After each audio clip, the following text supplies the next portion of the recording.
Hola, muy buenas tardes. Pues voy a tratar de ser breve y rápido porque creo que ya estamos agotados todos, ¿no?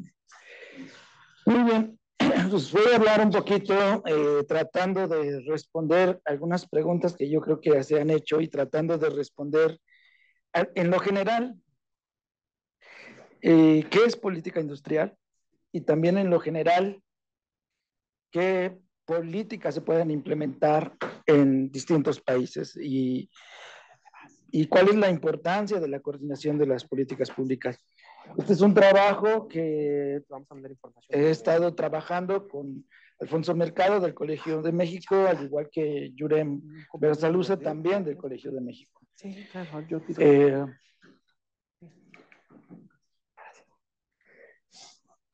Eh, en general, lo que voy a tratar de exponer el día de hoy es un pequeño modelo, pero básicamente vamos a platicar sobre él. Es un modelo teórico que trata de explicar cada una de estas cosas, pero lo hicimos de manera muy amable, buscando tratar de comunicar todas las ideas que podamos entender. Vamos a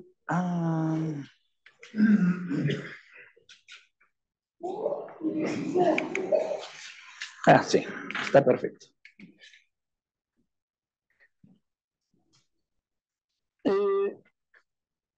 Vamos a analizar una pequeña economía donde vamos a tener hogares. Los hogares van a demandar bienes y van a ofertar dos tipos de unidades laborales. Los dos tipos de unidades laborales que van a ofertar son unidades laborales cualificadas o de baja cualificación y altamente cualificadas. Vamos a tener esos dos tipos de mano de obra en ese sentido.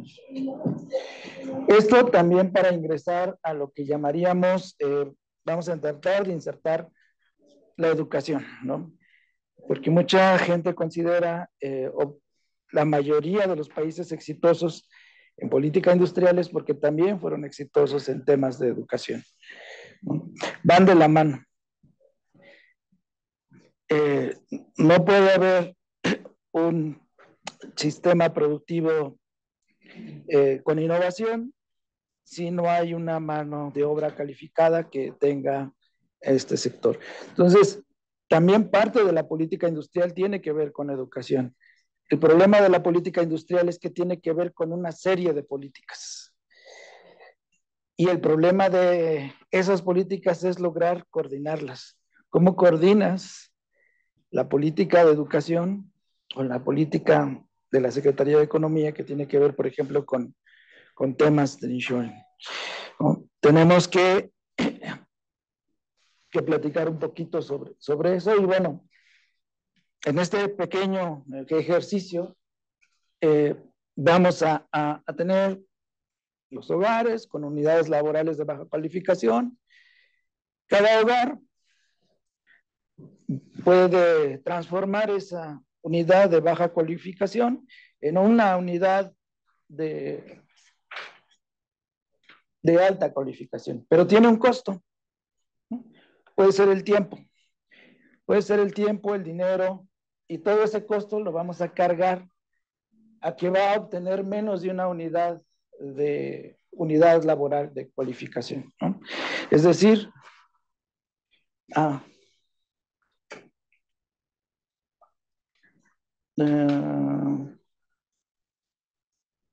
podemos poner un poquito para acá.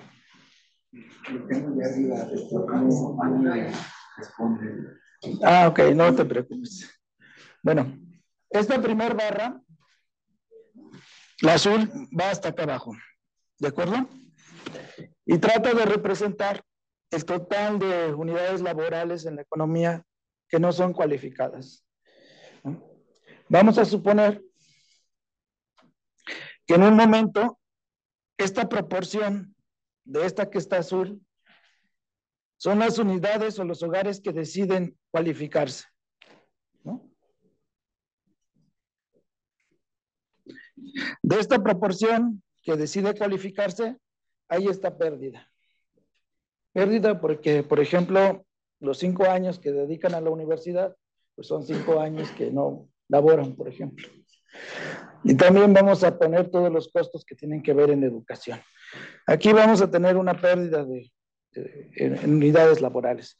Y entonces la economía se va a conformar por unidades efectivas laborales, que básicamente son aquellas que ya están cualificadas, que es este pedacito, y las que no se cualificaron, ¿no? Y tenemos esta pérdida, ¿no? Que va a ser el costo que va a tener nuestra economía. Por otro lado, vamos a tener dos tipos de empresas también. Una empresa tradicional y una empresa moderna. En el primer ejercicio que mostramos, tenemos que ver por qué las personas deciden cualificarse o no, educarse o no. En este segundo ejercicio tenemos que ver por qué una empresa decide hacerse moderna o por qué no, o por qué decide quedarse como está, ¿no? Vamos a tener dos tipos de empresas, empresa tradicional y una empresa moderna. Este ejercicio es muy fácil y trata de simplificar muchas ideas. Perdonen si no refleje la realidad, pero trata de explicar varias cosas y ahorita voy a ir explicando lo que intento decir con estas ideas. Vamos a suponer que la empresa tradicional, todas las unidades laborales que habíamos puesto en este cuadrito, cualquiera de ellas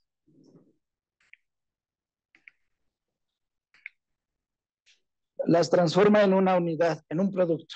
Por ejemplo, una hora laboral se transforma en una mesa, ¿no? Así, en ese sentido lineal. Y dado que es una empresa tradicional, sus costos fijos prácticamente son nulos o no tienen, ¿no? ¿Qué pasa con una empresa moderna? Una empresa moderna enfrenta un costo fijo que puede ser de distintos tamaños, ¿no? Dependiendo del tamaño de la industria, pero enfrenta un costo fijo. Vamos a suponer que esta tecnología, a diferencia de algo que se me olvidó suponer aquí. Este tipo de tecnología, la tecnología tradicional, no distingue entre una unidad laboral cualificada o una unidad laboral no cualificada, ¿no? O de baja o de alta cualificación. Ahí le da lo mismo quien produzca la silla o la mesa. La de alta tecnología no. Para la de alta tecnología o para la empresa moderna, hace que tanto la de baja cualificación como la de alta cualificación aumenten productividad. Sin embargo, hace que las personas cualificadas tengan una mayor productividad. Esto que trato de explicar en una gráfica de una manera un poquito más sencilla.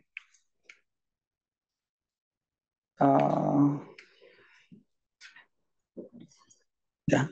Oh, ok, quedó. Este es el costo fijo. El costo fijo también lo vamos a medir en unidades laborales, ¿no? Este costo fijo no va a distinguir entre si es una unidad cualificada o no, pero después de cubrir este costo fijo se puede ver como Nissan mexicana. Para poder arrancar el primer auto, para poder arrancar necesitamos al menos 500 o una cantidad de trabajadores. Un solo trabajador en la fábrica no hace nada. Necesita una cantidad grande de trabajadores para poder arrancar el primer auto. Ahí le agregamos además todos los costos fijos que podamos tener y agregar. Después de esto, cada unidad, cada trabajador va a producir más que en la empresa tradicional. Nada más que la empresa tradicional no tiene costos fijos.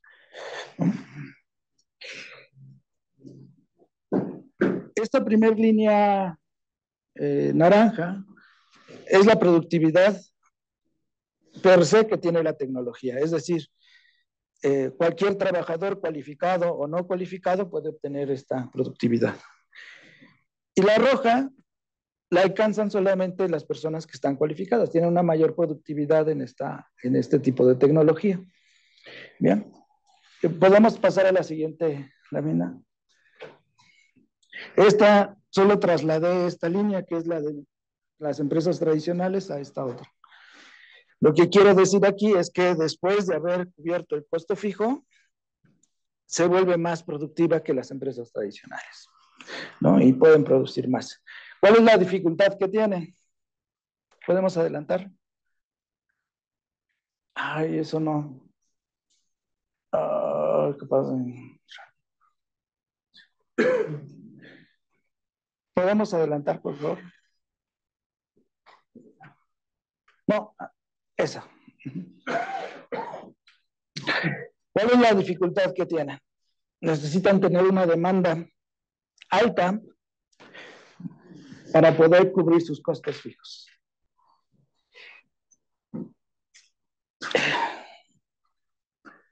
Si no tienen una demanda de su producto alta que cubra tanto salarios como otro tipo de cuestiones, como los costos fijos, pues va a ser imposible que quiera modernizarse una empresa, ¿no?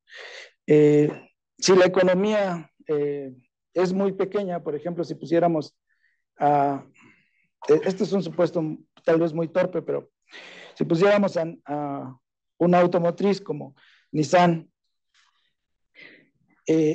para fabricar autos únicamente, por ejemplo, para un país pequeño como Costa Rica, pues simplemente la empresa quebraría porque la demanda no sería suficiente para cubrir todo el costo fijo que tiene, ¿no? Tendría la única razón por la que Nissan tal vez estaría dispuesto a estar en Costa Rica es que tiene una demanda alta a nivel global.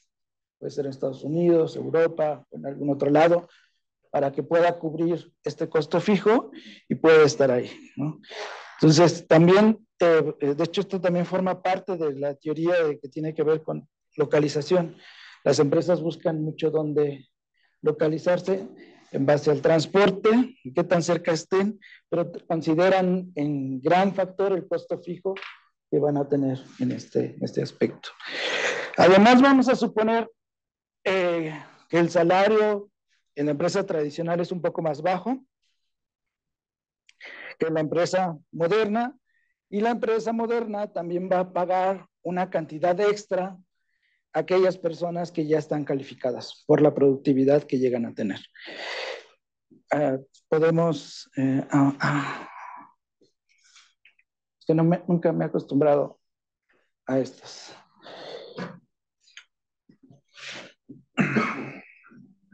Ok. Entonces, los hogares en general, suponiendo que los hogares pudieran tener un pedacito de las empresas modernas como tipo de acciones o como ahorros, y además, pero lo más importante es esto, los salarios. Vamos a poder tener a una persona cualificada que esté trabajando en una empresa moderna con un salario alto más la compensación que puede tener. Ese es un tipo de familia que puede estar ahí. Otro tipo de familia, vamos a pensar que son aquellas que también no tuvieron suerte, decidieron cualificarse, pero no tuvieron suerte y están trabajando en una empresa tradicional. No que se cualifica siempre tiene la suerte de estar trabajando en una empresa moderna, ¿no? Más si las empresas modernas son poquitas. ¿Qué incentivo tiene una persona si sabe que no va a caer en la empresa moderna para cualificarse? Pues prácticamente ninguna, ¿no? Entonces, eso tiene que ver con la educación también. El incentivo que tenemos para los temas de educación y para fomentar que a su vez también la educación provoque una mayor productividad es tener una educación enfocada al sistema productivo. Si no tienes una educación enfocada al sistema productivo, es muy posible que tus políticas que tú estés implementando pues fracasen. ¿Cómo vas a tener mayores salarios o una mayor productividad si tu sistema educativo no está enfocado a tu sistema productivo? Muy complicado. Y además, ¿qué incentivo va a tener una persona a prepararse si no hay un número suficiente de empresas donde se puede desempeñar? ¿No? ¿Qué es lo que pasa muchas veces con el subempleo? ¿No? Y con muchas licenciaturas en general y con profesionistas en México. Entonces, vamos a tener a personas preparadas que les va a tocar trabajar en una empresa tradicional. A personas que decidieron cualificarse, que tuvieron la suerte de estar en una empresa moderna y que aparte reciban una compensación extra. ¿Qué más vamos a tener? Vamos a tener aquellas que no se cualificaron. Y de las que no se cualifican, también vamos a tener unos suertudotes que trabajan en empresa moderna, que reciben un salario más alto que las empresas tradicionales, ¿no? Y los que no se cualificaron y que reciben un salario de las empresas tradicionales. Ajá.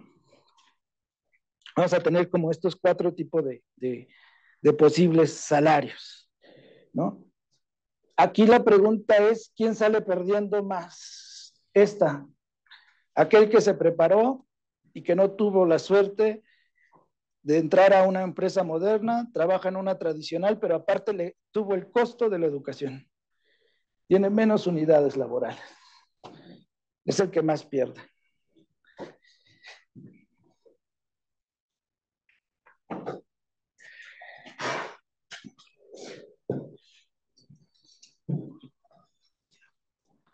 Salarios y formación de recursos humanos.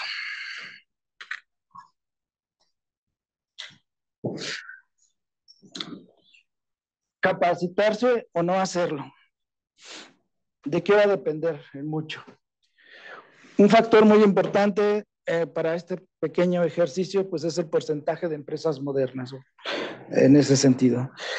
¿Por qué? Porque entre mayor sea el número de empresas modernas, hay mayor probabilidad de que esa persona que decida cualificarse, pues tenga la oportunidad de laborar ahí.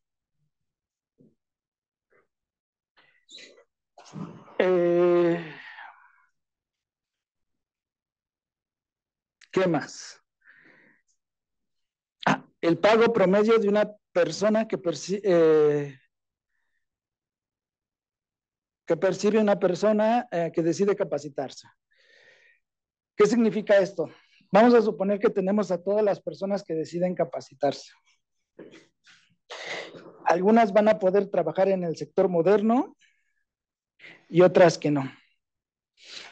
Y saquen un promedio de su salario, ¿no?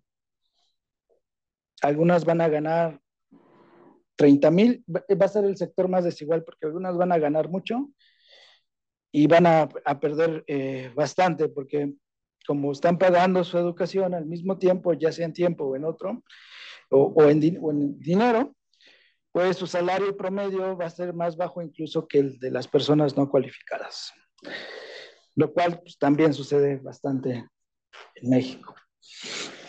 ¿De qué otra cosa va a depender? Del pago promedio de las personas que no deciden capacitarse. Las personas que no deciden capacitarse, a lo mejor trabajan en una empresa moderna que les paga más, o pueden trabajar en una empresa tradicional que les paga un poquito menos, pero saquen la suma de ellos dos. ¿Y qué es lo que pasa con esto? ¿Qué es lo que también quiero decir? Me voy a regresar tantito acá. ¿Qué pasa con las maquilas? Esta línea roja que está aquí, que es la productividad, que tiene que ver con la capacitación, es prácticamente nula. No importa si la persona está capacitada o no. ¿Es un sector moderno? Sí. ¿Hay un incremento en la tecnología? Sí. ¿Hay una mayor productividad en los trabajadores? Sí. ¿Requiere mano de obra cualificada? Posiblemente no. Y eso hace que esta línea esté para acá.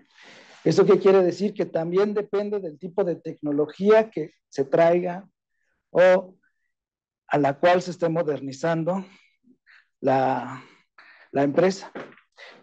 Y es por eso que, así como vamos avanzando en el modelo, vamos a ir tratando de ir respondiendo cosas, ¿no? ¿Qué es lo que pasa? ¿Qué empresas son las que queremos? Pues las que quisiéramos y las que tienen que ver con una educación más alta, pues son aquellas que requieran una mano de obra cualificada, ¿no? Aquellas que no necesariamente sean una maquila, sino que impliquen un esfuerzo. Los sectores que tengan en este proceso. Porque si no buscamos aquellas, lo que vamos a obtener es pues empresas que simplemente no requieren mano de obra cualificada. O sea, la tecnología también va a determinar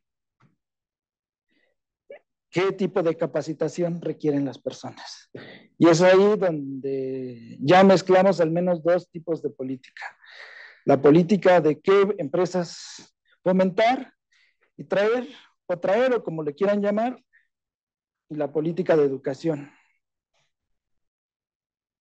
¿Hacia dónde se debe de orientar?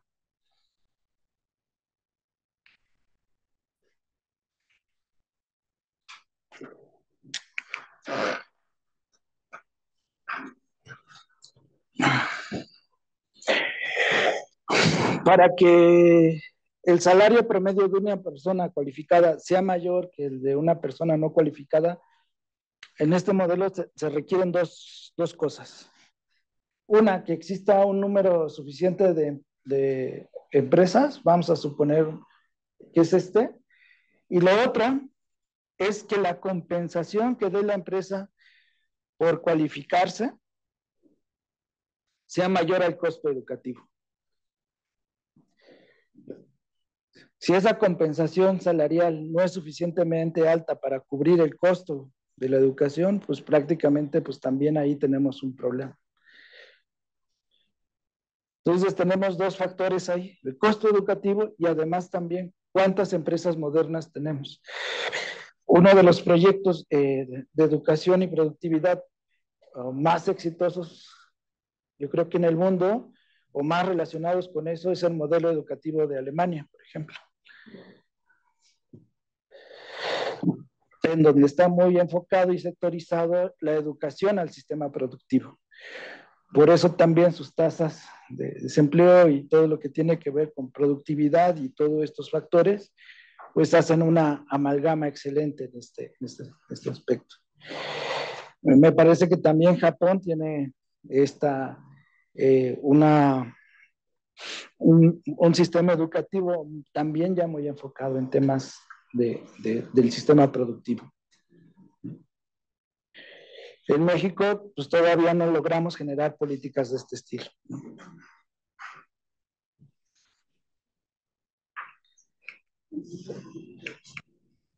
Bueno, ahí espérenme tantito. Ah, la economía, vamos a pensar que es una economía cerrada, entonces todo el PIB, el Producto Interno Bruto, va a estar formado por el beneficio de las empresas tradicionales, el beneficio de las empresas modernas, los salarios de las personas que trabajan en el sector tradicional, más los salarios de las personas que trabajan en el sector moderno, ¿no?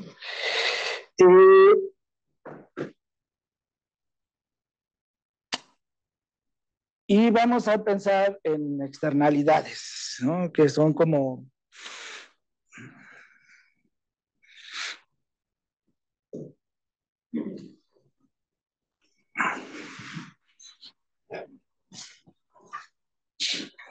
las externalidades regularmente pasa con colectivos o en las externalidades positivas, ¿no? Si tenemos un mayor número de empresas que deciden modernizarse, vamos a tener y si va para bien, eh, tenemos un suficiente número también de personas que deciden cualificarse. Eso también va a implicar un número de personas que tiene más ingreso, un número de personas que va a poder pagar y demandar más productos, y al mismo tiempo eso se hace exista una mayor producción en una economía. Esto es cuando es cerrada, y cuando es abierta, pues de todos modos la demanda se busca en el exterior, y aún así generas también eh, ingresos mayores para las personas que están adentro. Las gráficas que voy a mostrar ahorita, que para acabar de explicar todo lo que tiene que ver con las políticas que voy a mencionar, las vamos a dividir en tres tipos de políticas. Tiene que ver con una dinámica que yo estudié mucho, que le llamamos dinámicas evolutivas, que básicamente es qué es lo que hace mi vecino. Y mucho del comportamiento humano tiene que ver con eso. Es decir, una persona, yo, Saúl Mendoza, ¿por qué si yo viviera, por ejemplo, en, en El Salvador o en una región de Chiapas, tal vez la decisión de estudiar o no estudiar fuera distinta a la que tomé, ¿no? Porque no hay, mi proceso es, no he visto a alguien en el cual a los que veo que logran estudiar, por ejemplo, o esto pasa también luego en algunas ciudades, los que logran tener algún tipo de estudio no están laborando en lo que están trabajando, incluso tienen salarios más bajos que, por ejemplo, un buen obrero en la Nissan mexicana, ¿no? Que esto también es común. Entonces yo decidiría, por ejemplo, pues no estudiar. Lo mismo las empresas. Si el número o el promedio de empresas que está queriendo adquirir tecnología, su socio lo ve y dice, pues, ¿por qué no hacemos esto? Y crecemos, y su socio ve que es exitoso, pues se asocia. Pero si ve que va fracasando en la empresa, pues simplemente no se moderniza y decide estar como está. Eso nos lleva a la siguiente gráfica. Adelante, por favor. Atrás. Voy con esta porque aquí no se ve. Aquí son dos puntos medulares. Este es el porcentaje de empresas que deciden modernizarse. Este es el porcentaje de personas o unidades familiares, o hogares, como lo queramos ver, que deciden cualificarse. Aquí no hay ninguna empresa moderna y ninguna persona que se decida cualificar. La esquina contraria, todas las empresas están modernizadas y todas las personas están cualificadas. En esta otra esquina, nada más voy a explicar estos tres puntos. Tenemos todas las empresas modernas y 0 personas cualificadas. De lo que vamos a hablar es cuál es nuestro punto inicial como país. Eso también es algo que es primordial, que quisiera a platicar conforme vayamos avanzando. vamos a suponer que en algún momento de la historia, algún país como México, el 40% de su industria es moderna y tiene el 20% de sus personas son cualificadas. Si hay un pequeño impulso por parte del gobierno en este factor, nos va a llevar a algo exitoso si nos encontramos en un escenario como este. Pero si nos encontramos en un escenario como este, y ahorita voy a hablar cuál es la diferencia entre este escenario y las políticas que se hicieron aquí, las políticas que se hicieron acá, pues nos llevan a cuestiones distintas. Mismo porcentaje, 40% y 20%, y existe una gran posibilidad a que se desincentive a que una economía logre progresar. Y ahorita voy a hablar precisamente de por qué. Pero quisiera hablar de un tercer caso. Un tercer caso que me parece que fue, o no sé si fue México, sobre todo en la época más, cuando se atrajo mucha y demasiada maquiladora aquí, en los 90s, es que sí modernizamos el sector, pero no requería de mano de obra cualificada. Tenemos un sector industrializado, pero sin mano de obra cualificada, lo cual también puede pasar, ¿no? Y la pregunta es, ¿qué tipo de escenario queremos? ¿Queremos este? ¿Queremos el de allá? El de allá sería uno de los más deseables porque obtiene salarios más altos y mayor bienestar para las personas. Y ahora sí, voy a hablar de tres tipos de política. Políticas de innovación, capacitación, recursos humanos, salarios y empleo, políticas de impulso. Y por último, de la coordinación de estas políticas.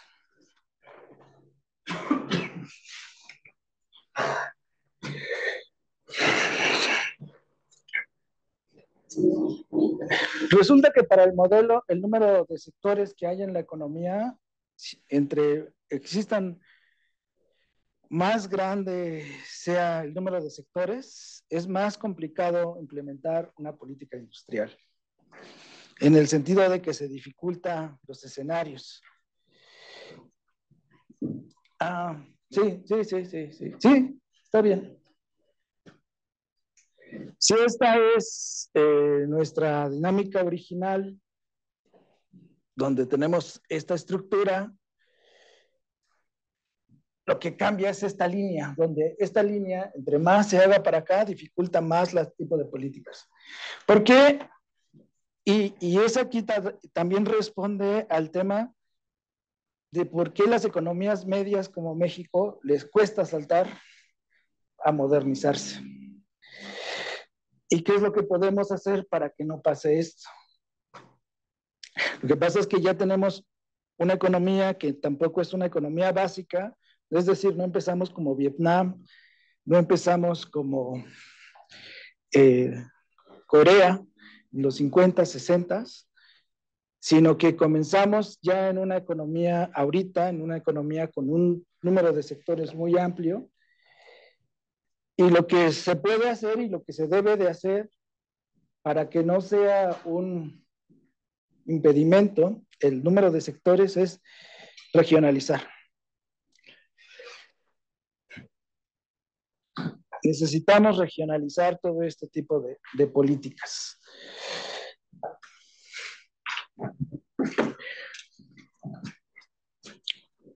Otras que tienen que ver con, perdóname, con la anterior, con la tecnología, como ya había mencionado, es qué tipo de empresas queremos. En la primera época de Corea, su proceso de industrialización se enfocó mucho a temas de infraestructura. y algunas empresas medias. Vietnam lo primero que trajo fue empresas medianas. ¿Qué significa eso? O industrias que no tenían una F muy grande, un costo fijo enorme en una primera etapa. Después de un proceso que ya tuvieron de industrialización, se enfocaron en traer industrias pesadas, como el acero, como petróleo y otro tipo de temas en sus procesos de industrialización, pero en su primera etapa siempre buscaron ver qué tipos de empresas podrían estar ahí. Pero además también lo que hablamos anteriormente, qué tipo de tecnología es la que queremos. Y ahí, en el momento en que se deban de traer o que se traigan o en el momento en que se decida modernizar una empresa, también tiene que ver cuál es la mano de obra que necesita y requiere. Hay varios tecnólogos o ingenieros que se dedican a este tipo de cuestiones. Pero pues esta es una política completamente de tecnología y de innovación. ¿Qué patentes se van a estar fabricando? Ah, pasamos a las dos siguientes.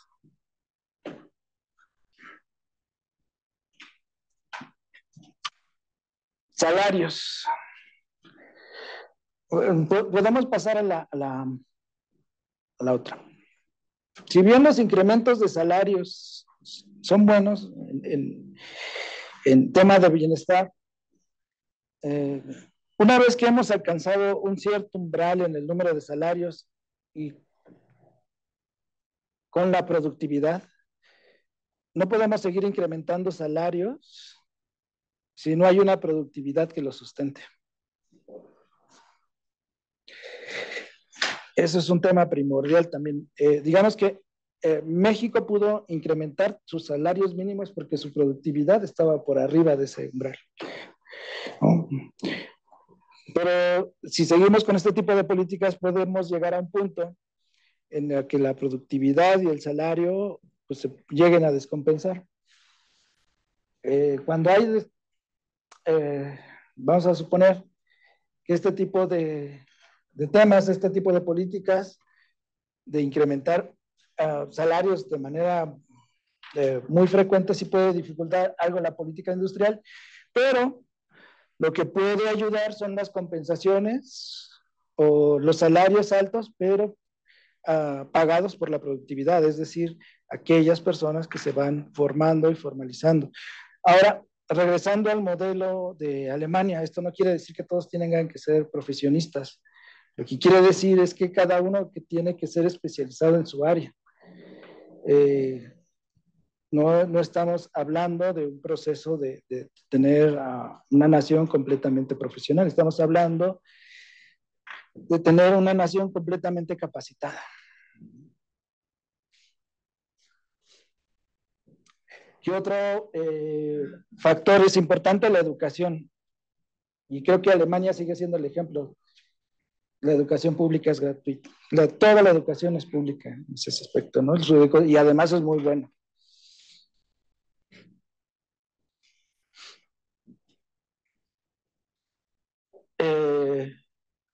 Para México es muy importante también tener costos educativos relativamente bajos. Me parece que en Alemania el nivel de preparación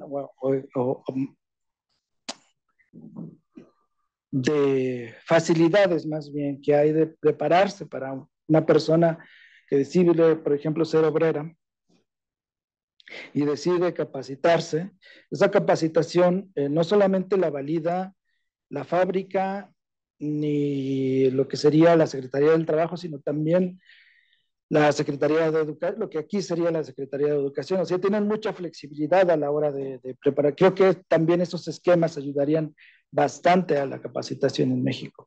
Tener esquemas donde tanto la Secretaría del Trabajo como la Secretaría de Educación estén muy relacionadas con este tipo de problemas y puedan certificar y sean ellas quien pueda otorgar estas para que no exista una monopolización de estos sectores. Podemos cambiar a la siguiente. Y por último, lo que tiene que ver a lo que en mucho tiempo se entendió por política industrial, sobre todo por un paper que a mí me agrada, de Rosten Rodan, y que tiene que ver con el gran impulso. Es una teoría en donde hay una gran inversión del gobierno a ciertos sectores, ¿no? A eso le llamamos impulso. Es una propuesta de 1940, me parece, y tiene que ver con, ¿podemos adelantar la que sigue? Con, si estamos, es que esto es horrible. Vamos a regresarnos 2 láminas, ¿no? Ahí, vamos a quedarnos ahí. Yo creo que estas 2 pueden apoyarnos. No, yo creo que sí, estas 2. Vamos a suponer que estamos en esta situación a la política de impulso, es decir, apoyar un número de sectores de manera agresiva, de tal manera que pasar de un 20% de industrialización a un 40%, si estamos en este esquema de acá, pues la política sería muy exitosa. Pero si estamos en un esquema de acá, esa política puede fracasar. Fue lo que pasó, por ejemplo, con los primeros intentos de China por ahí de los 50. Este tipo de políticas son muy buenas, siempre y cuando existan coordinación con todas las demás. ¿Cuál es el problema de la coordinación de política y todos los temas de planeación y todo de lo que se ha hablado en este seminario? La continuidad, ¿no? En todos los países que he mencionado, de alguna manera han tenido continuidad. Y no voy a hablar de temas democráticos porque Alemania también tiene un sistema democrático. Pero, por ejemplo, China no. Ni Corea en una primera época de industrialización. Entonces, ¿qué es lo que hizo exitoso a estos 2 países o qué es lo que la coordinación de políticas públicas? Y lo que sí me parece que existe, de esto no estoy seguro, pero de lo que sí nos hace falta en México es un servicio servir de carrera, que es lo que podría ayudar a la continuidad de políticas públicas. Y yo creo que es la única herramienta que tiene el sistema democrático para no tener cambios cada 6 años, cambios de políticas tan drásticos, ¿no? Sino que exista una continuidad de políticas y al mismo tiempo, ese tiempo ayudará en algún momento a que se coordinen las políticas, ¿no? Porque hacerlo de la noche a la mañana, pues en ocasiones tiene que ver con cambios de leyes, con cambios no solamente de coordinación del gobierno actual, sino en ocasiones tiene que ver con la legislatura que lo permita, ¿no? Entonces, para mí, desde mi punto de vista, la única forma en que México pueda ir alcanzando planeación de largo plazo y poder trabajar en ese aspecto es el servicio servir de carrera, ¿no? Con el cual podemos tener éxito en varios tipos de política. Y creo que con eso sería todo. ¿Podemos adelantar tantito? La coordinación de políticas públicas lo único que hace es pasar de un escenario con muchas dificultades a escenarios con pocas dificultades. Básicamente es eso, y hacer que las políticas de impulso puedan ser exitosas, ¿no? Todas aquellas inversiones de gobierno posterior logren éxito de manera contundente. Y bueno, de mi parte sería todo. Muchas gracias. Tenemos tiempo para 1 o 2 preguntas. Si tienen alguna pregunta, algún comentario. ¿Hay alguna pregunta? Hay una pregunta en línea de Julio César Silva. Sí, adelante. La informalidad laboral en México es de alrededor del 60%, y eso, ¿cómo lo podemos resolver? ¿Ya no hay más preguntas? Yo sí tengo también. Ok. Sí. Es un poco lo que usted decía de la educación, que estuviera mucho más dirigida hacia lo que se necesita. México, podríamos alcanzar eso cuando vemos que desde la base, pues hablamos de preescolar, primaria, pues la verdad es que la educación no es como muy eficiente que digamos, ¿no? Entonces, Son dos excelentes preguntas ambas. De hecho, la informalidad en este aspecto la podríamos ver como empresas tradicionales, ¿no? Cada uno de ellos, voy a hablar en un sentido y de la capacitación al mismo tiempo, ¿no? Yo creo que México puede generar políticas. Voy a hablar, por ejemplo, de un mecánico o de una persona que se dedique o que sea campesino. Al mismo tiempo, deberían de existir políticas que pudieran capacitar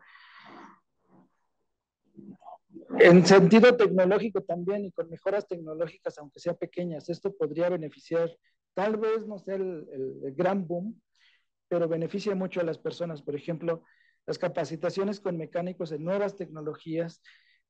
Con los campesinos para mí es un poquito más claro porque yo en videos se ve muy claro la existencia de nuevos tractores pequeños donde ya utilizan, donde pueden hacer la siembra con un solo, con una maquinita pequeña, que es relativamente barata, incluso más barata que un posible, que una yunta, por ejemplo, y que además pues lo hace más productivo al mismo tiempo, pero al mismo tiempo también lo tendríamos que capacitar un poquito en el manejo de la máquina, en cómo se podría realizar.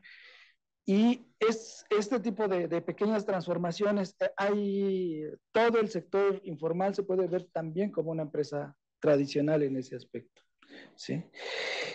Respecto a la otra pregunta, creo que es una de las más interesantes porque efectivamente considero también que parte de la educación, y es por eso que me refería a Alemania, empieza en la base. Alemania no se enfoca solamente en el sector universitario, sino en el sector secundaria, cómo va a ir formando a cada uno de las personas. Puede formarla para continuar con estudios universitarios o puede formarla también para realizar un oficio con los mayores éxitos que pueda tener. Creo que ahorita no es lo mismo tener, por ejemplo, un carpintero, y esto lo voy ligando con la informalidad.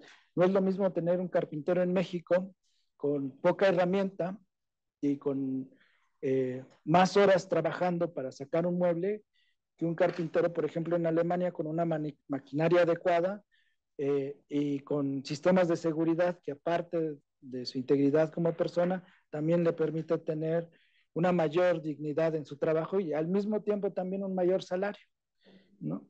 Entonces, siendo el mismo oficio en distintos países, en un país lo llamamos informal y en otro país se hace formal, ¿no? Creo que va ligado en ese sentido. Muy bien. Sería todo. Bueno, pues muchas gracias, doctor. Un aplauso.